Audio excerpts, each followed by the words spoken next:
masyarakat akan diuntungkan dengan adanya penambangan kuari. Sebab mereka akan mendapatkan ganti rugi tanah di atas harga pasaran dengan nilai ganti rugi minimal 120.000. Lagi dibangun Jokowi, RI bakal punya bendungan tertinggi. Sebelum menonton video ini, tarik nafas dulu dan jangan lupa untuk subscribe dan aktifkan loncengnya. Bendungan merupakan infrastruktur yang penting untuk menunjang ketahanan air dan kedaulatan pangan. Namun, Indonesia terbilang memiliki bendungan yang sangat minim dibandingkan negara-negara lainnya. Direktur Operasi 2 PT Waskita Karya Persero Tbk, Bambang Rianto mengatakan, Indonesia memiliki sekitar 231 bendungan, sementara Jepang memiliki sekitar 3.000 bendungan. Amerika Serikat punya bendungan lebih banyak lagi, yakni 6.100 bendungan. Sementara negeri tirai bambu Cina punya bendungan yang jumlahnya fantastis, yakni mencapai 110.000 bendungan. Waskita sendiri telah diarahkan Kementerian BUMN untuk fokus dan menjadi champion di bendungan dan air. Menurutnya, bendungan sendiri memiliki potensi yang besar bagi Waskita. Ada sejumlah alasan. Pertama, pemerintah telah berkomitmen untuk membangun bendungan demi program ketahanan air dan pangan. Kedua, rasio kebutuhan air yang ideal. Dia menjelaskan, jika menimbang daya tampung air dan pertumbuhan penduduk sampai 2030, maka rasio yang dibutuhkan ialah 120 meter kubik per kapita per tahun. Ketiga, ialah perbandingan jumlah bendungan di Indonesia dengan negara lain. Indonesia masih memiliki bendungan yang relatif sedikit. Bendungan tertinggi di Indonesia sedang dibangun. Lokasinya di Desa Guntur, Kecamatan Bener, Kabupaten Purworejo, Jawa Tengah. Bendungan Bener merupakan proyek strategis nasional yang sedang digarap PT Brantas Abipraya. Bendungan ini adalah salah satu proyek strategis nasional yang sedang dikerjakan perusahaan konstruksi negara ini. Digadang-gadang, bendungan ini bakal menjadi bendungan tertinggi di Indonesia dan kedua tertinggi di Asia Tenggara. Direktur Operasi 1 Brantas Abipraya, Catur Prabowo mengatakan, nantinya bendungan ini akan menjadi yang tertinggi di Indonesia dengan ketinggian 159 meter, panjang timbunan 543 meter, dan lebar bawah sekitar 290 meter. Kami, Brantas Abipraya, fokuskan pada tahap pembuatan akses jalan, terowongan, dan main dam. Bendungan Bener ini bakal mengairi lahan pertanian seluas 15.069 hektare, mengurangi debit banjir sebesar 210 meter kubik per detik. Fungsi lainnya adalah sebagai penyedia air baku untuk keperluan rumah tangga, kota, dan industri sebesar 1.500 liter per detik ke 10 kecamatan di Kabupaten Purworejo, 3 kecamatan di Kabupaten Kebumen, dan 2 kecamatan di Kabupaten Kulon Progo.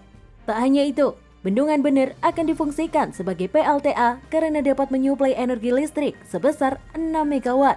Selain itu, Bendungan Bener ini memiliki kapasitas tampungan air sebesar 100,94 juta meter kubik. Lokasinya yang diapit 2 bukit ini pun juga akan menambah deretan tempat pariwisata seperti wisata alam dan wisata air di areal bendungan, serta dapat mengembangkan sektor perikanan juga. Agar manfaat bendungan ini dapat segera dirasakan oleh masyarakat Purworejo dan sekitar, Brantas Abipraya berkomitmen akan merampungkan proyek ini dengan tepat waktu, tepat mutu, dan kualitas. Kami optimis Bendungan Bener dapat selesai tepat waktu sesuai target di akhir tahun 2023. Pembangunan ini bukan tanpa kendala. Pada April lalu terjadi kericuan warga di Desa Wadas, Purworejo, Jawa Tengah yang menolak pembebasan lahan untuk kuari dan tempat timbunan material proyek Bendungan Bener. Kepala Balai Besar Wilayah Sungai Serayu Opak Dwi Purwantoro mengatakan terkait pengambilan material kuari di Desa Wadas akan berpihak kepada kepentingan masyarakat. Proses penggalian dilakukan dengan hanya mengambil sesuai kebutuhan, sekitar 8,5 juta meter kubik dalam kurun waktu 3 sampai dengan 4 tahun. Selain itu, akan dilakukan reklamasi. Kepala Bidang PJSA Yosiandi Radiwicaksono mengatakan, masyarakat akan diuntungkan dengan adanya penambangan kuari, sebab mereka akan mendapatkan ganti rugi tanah di atas harga pasaran dengan nilai ganti rugi minimal Rp120.000 per meter persegi yang banyak disetujui oleh masyarakat setempat. Sebagai informasi, tak hanya sedang mengerjakan bendungan di Purworejo, Brantas Abipraya saat ini juga sedang merampungkan beberapa bendungan.